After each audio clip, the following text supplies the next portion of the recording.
This is ABC 7 News at noon. Your Suncoast News. We're here for you.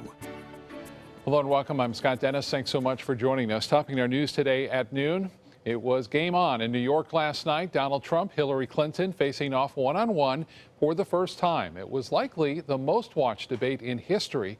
ABC's Maggie Rulli has a recap.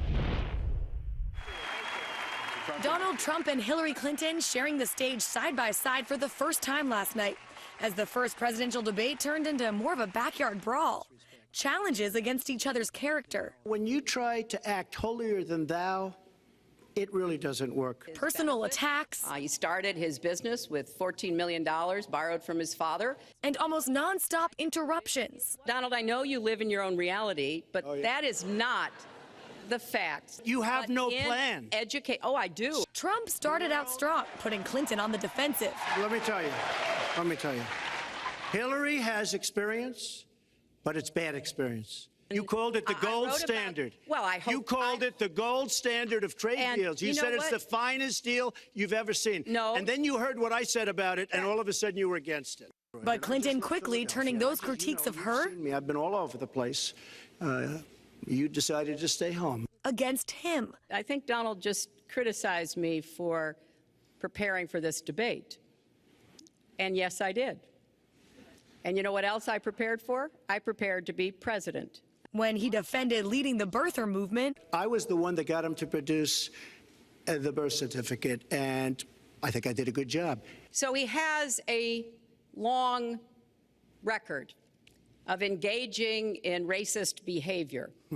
And the birther lie was a very hurtful one.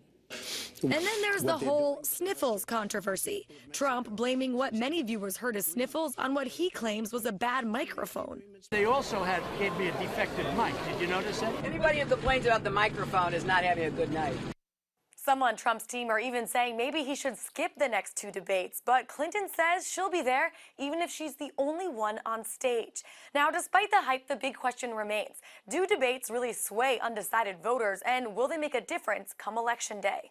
Maggie Rulli, ABC News, Washington. According to a new CNN poll of voters who watched the presidential debate last night, 62% say Hillary Clinton won, while only 27% say they thought that Donald Trump had a better night. Voters who watched said Clinton expressed her views more clearly than Trump and had a better understanding of the issues by a margin of more than 2-1. Clinton also was seen as having done a better job addressing concerns voters might have her potential presidency. Now, a Suncoast presidential author says last night's debate may have been the most important in campaign history. Author Mark Weston says between the number of undecided voters and the fact that one of the candidates has no prior elective experience, it makes last night's debate unlike any other. Donald Trump has never had any government experience at all. So for him to show that he's presidential is far more important than for any previous candidate. And for the public wants to know, can this man do it? So yes, this debate tonight was probably the most important debate in history. Weston's latest book is called The Runner-Up Presidency. We have an update now on a theft investigation within the Bradenton Police Department. We're now learning the FBI is involved. Federal authorities are joining the investigation into possible evidence theft. The agency will be assisting Bradenton Police in their internal investigation after the department requested their help early in the process. The investigation was brought to the public's attention during a mayoral debate when former Deputy Chief Warren Merriman claimed money, guns, and possibly drugs were stolen from the evidence room at the Bradenton PD. Chief Melanie Bevan says it's an active criminal investigation but denies any weapons were stolen.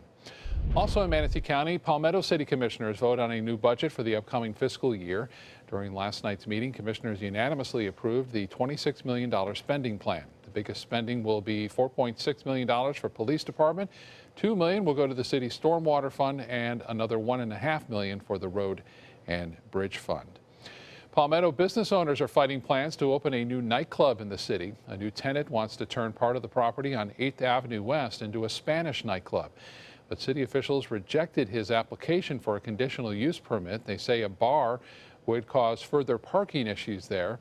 Also, nearby business owners say bars that have opened in the area have caused issues with garbage, weapons, and drugs being left in the parking lot and gang graffiti being painted on buildings.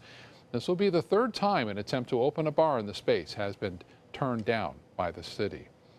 A vote today in Venice by the city council there could determine if skydiving will be allowed at the Venice airport. Council members are expected to consider a skydiving business's request to open at the Venice Municipal Airport, but the vote comes with some controversy. In the past, council members have denied that request, but the FAA conducted a study and found there's only a moderate risk of injury to skydivers. That's why they say the city must approve the business or risk losing critical FAA funding. If approved, the owner says he can have that operation up and running within about 30 days. Good weather for a little skydiving this morning. I know you've flown with the Blue Angels. Would Yeah. you skydive? I think one day I'd like to try it. You would? Yeah, yeah. How about I don't you? know. Well, you know what? I dream about doing that, and I think it would be a thrilling and exhilarating experience. Yes, but Yeah, but I don't think so. I don't think so. But you're right. It would be a beautiful day out there. Come on, to if do I it. go, Yeah. you Okay. can You too. go. I'll go. All right, there you go. Fingers crossed. Boy, we had some big storms around yesterday, huh? Again, Yeah. second day in a row of some pretty big thunderstorms with lots of lightning and a lot of thunder around here. Big downpours of rain. Van Wezel webcam put into motion shows a lot of clear sky out there. Currently, we have sunshine in the forecast for lots of you this afternoon. Only some fair weather clouds building. Temperatures going to be close to the 90-degree mark as we head into the afternoon. And yes, we will see a few showers around, but fewer than yesterday. The little kicker in the atmosphere that kind of helped bring about all these big thunderstorms is in the process of decay. So we'll look for about a 30% chance of storms later in the afternoon. We'll have the complete forecast on that, and Hurricane Hunter aircraft are en route to take a look at a system that is, by some accounts, forecast to become a hurricane. And we'll talk about that coming up in just a few. Scott? All right, John, thank you. Tourist season is approaching, but the report on how it will affect our traffic is being delayed. The Florida Department of Transportation says part of a traffic study between Sarasota and Manatee counties and the Barrier Islands will not begin until next year. Transportation officials say they're still working on finding a consultant for the study and will not find one in time for this season. This is one of 3 traffic projects the Sarasota Manatee Metropolitan Planning Organization has approved for 2017. AARP and Uber are teaming up to help improve transportation for seniors. A roundtable discussion will be held tonight between the two. They'll be talking about how the ride-sharing app has improved mobility for seniors in the community. We'll also be discussing new mobile technology that the ride-sharing app and AARP hopes will help seniors in their daily commutes. Public Policy Director of Uber Florida, the Florida Director of AARP, and a Professor of Aging Studies from USF will all take part in this open discussion. And it happens tonight at the Sarasota Classic Car Museum on US 41 right near New College from 7 to 9:30. It is free and open to the public. Registration is required. Time now to head over to the kitchen where our guest executive chef, Chef Kum Kampapa from the Rum Bay Restaurant on Palm Island Resort in beautiful Placida. Chef, thanks so much for making the trip to Sarasota today. And what's on your menu for this afternoon? Oh, it's my pleasure. Today we're going to be cooking some tailgate shrimp. And this is what we serve as special at our Rum Bay Restaurant on Palm Island Resort. Sounds delicious. We'll be back to the kitchen just a little bit. Thank you, Chef. Need more space in your place? The More Space Place can help. With Murphy beds that disappear to reveal a home office, living room, or den.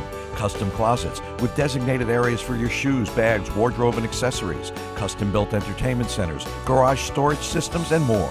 The More Space Place has 3 showrooms next to Sonny's on US 41 South in Sarasota, on Lakewood Ranch Boulevard just south of State Route 64 in Bradenton, and on Tamiami Trail next to Panera Bread in Port Charlotte. Put more space in your place at the More Space Place. Are you one of the millions of Americans suffering from chronic knee pain? Have you been told knee replacement surgery is your only option? Then